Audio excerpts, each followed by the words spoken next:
السلام عليكم ورحمة الله وبركاته. أهلا بيكم أحلى مشاهدين في الدنيا، يا رب تكونوا جميعا بخير. تعالوا نعرف النهاردة ازاي عملنا طاجن الرز بلبن الجميل اللي حضراتكم شايفينه ده. بسم الله ما شاء الله. طاجن رز باللبن معمول في الفرن. معانا الطاجن الأول بندهنه بالمادة الدهنية بالزبدة،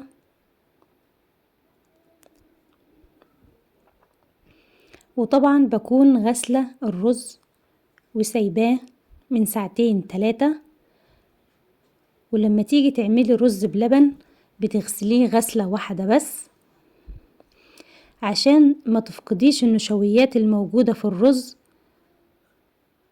وبعد ما دهنا الطاجن بالمادة الدهنية هننزل بنص كيلو من الرز مغسول ومنقوع 2-3 ساعات بالشكل ده.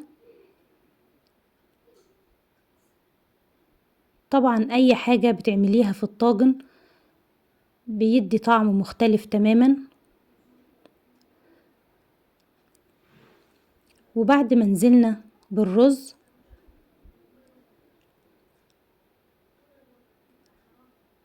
معانا اللبن مغلي ومحلى بالسكر،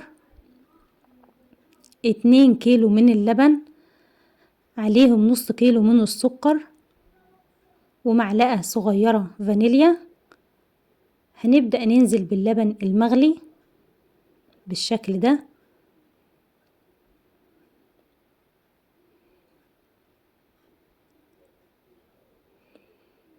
بصراحة بيبقى طعمه تحفة، وانا هعمله في الفرن الكهرباء ما بيفرقش عن طعم الفرن الفلاحي لما تعملي فيه رز معمر، وبيبقى مفلفل معاكي وجميل جدا.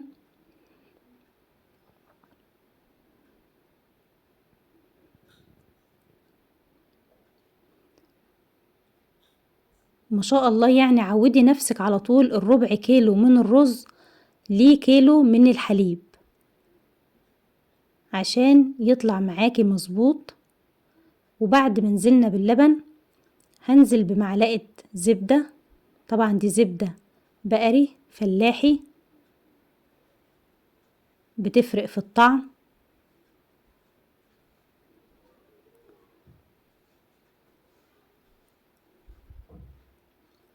ودلوقتي انا مولعة الفرن على درجة حرارة 250. هدخل الطاجن في الفرن على درجة حرارة 250 لمدة ساعة بالظبط.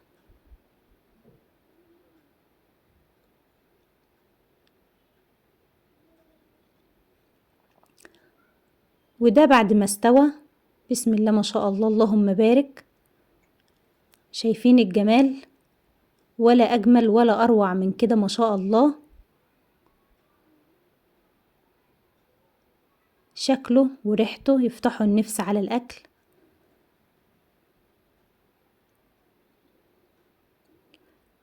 ويا ريت لو مش مشتركة في القناة تشتركي وتفعلي الجرس عشان يوصلك كل جديد. ودعوة حلوة من قلوبكم، واللي جاية احلى ان شاء الله. بألف هنا وشفا.